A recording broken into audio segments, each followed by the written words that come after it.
নমস্কার দর্শক বন্ধু, আগামীকাল 15ই আগস্ট 2025 বঙ্গাব্দের 29 শ্রাবণ 1432 শুক্রবার।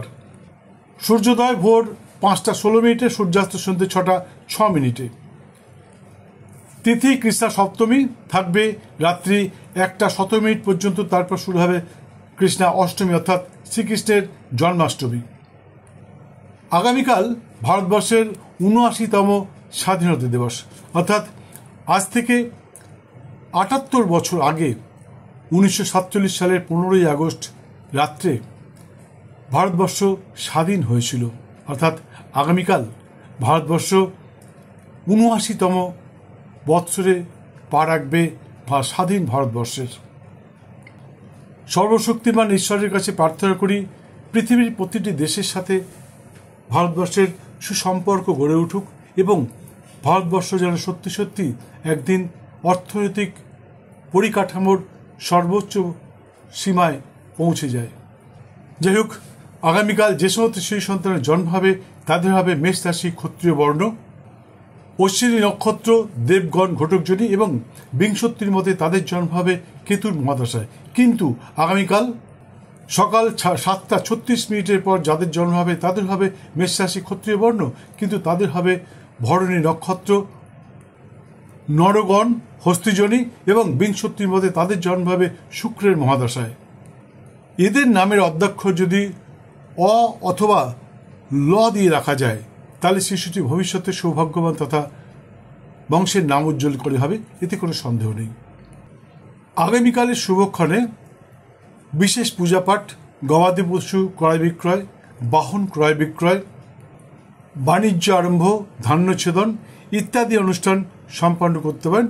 আশা করি অবশ্যই সফল হবেন।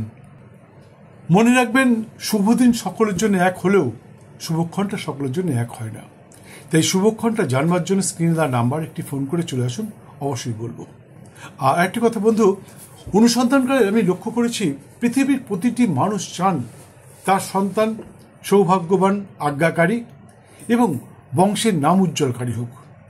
সর্বত্র সর্বক্ষেত্রে বুদ্ধিমত্তার পরিচয় দিয়ে বংশের নাম উজ্জ্বলকারী হোক, সর্বশ্রেষ্ঠ হোক।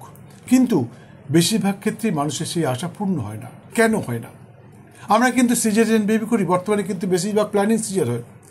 সঠিক সময় আমরা জ্যোতিষের কাছ থেকে জেনে যে কোনটা শুভ সময় হবে সেই সময় আমরা ডাক্তারকে বলে আমরা প্রসব করাই, মাতৃগর্ভ থেকে প্রসব করাই, ডেলিভারি করাই। কিন্তু সবথেকে বড় কথা হচ্ছে আমরা আসল বিষয়টি উপেক্ষা করে যাই, আমরা সেটা করি না। সেটা হচ্ছে ভ্রূণের জন্ম। হ্যাঁ বন্ধু, বিয়ের পর সর্বপ্রথম আপনাকে যাওয়ার দরকার কোনো একজন বিদগ্ধ জ্যোতিষ শাস্ত্রের কাছে, যিনি সত্যিকারের জ্যোতিষ সম্বন্ধে কিছু জানেন। বর্তমানে কিন্তু নানা রকম ব্যবসায় বেরিয়ে গেছে, জ্যোতিষ পেশাটাকে অনেকেই ব্যবসা রূপে ধরে নিয়েছে। সেই সমস্ত মানুষের কাছে না, যে যারা সত্যিকারের জ্যোতিষ, যারা সত্যি মানুষের কিছু বলতে চায়, সমাজে কোনো মঙ্গল করতে হয়, তাদের কাছে যান। যে জানুন আপনার জন্য কোন সময়টা শুভ হবে এবং আপনার নিজের এবং স্ত্রীর অর্থাৎ স্বামী স্ত্রী উভয়ের জন্মের সময় তারিখ দিয়ে বিচার করান। বিচার করিয়ে বলুন কোন সময়টা আমরা মিলিত হলে আমাদের সন্তানের জন্ম হতে পারে এবং সেই ভ্রূণটা যখন প্রসব হবে, যখন ডেলিভারি হবে, ভূমিষ্ঠ হবে, সেই সময়টাও আপনাকে নির্ধারণ করতে হবে কোনো বিদগ্ধ জ্যোতিষশাস্ত্রজ্ঞের দ্বারা। হাত পা, মুখ, পা, বাবার নাম, মায়ের নাম, ঠাকুর দাদার নাম, ফল ফুল, কার্ড ইত্যাদি দেখে জ্যোতিষ হয় না বন্ধু। সব থেকে বড় কথা হচ্ছে আজও পর্যন্ত জন্মের সময় তারিখ ছাড়া কোনো ব্যক্তির জন্মকালীন চন্দ্রের বা অন্যান্য কোনো গ্রহের নক্ষত্রের ডিগ্রি ফল বিফল নির্ধারণ করবার কোনো প্রক্রিয়া এখনো পর্যন্ত পৃথিবীতে আবিষ্কৃত হয়নি। দিয়ে আবার বলছি, জ্যোতিষ যার কাছেই যান না কেন, হাত পা মুখ দেখিয়ে জ্যোতিষ করবেন না। কার্ড ইত্যাদি ফুল ফল এসবের মধ্যে যাবে না, টিয়া পাখি বলে দেবে, এগুলো জ্যোতিষ নয়, এগুলো ভেলকিবাজি।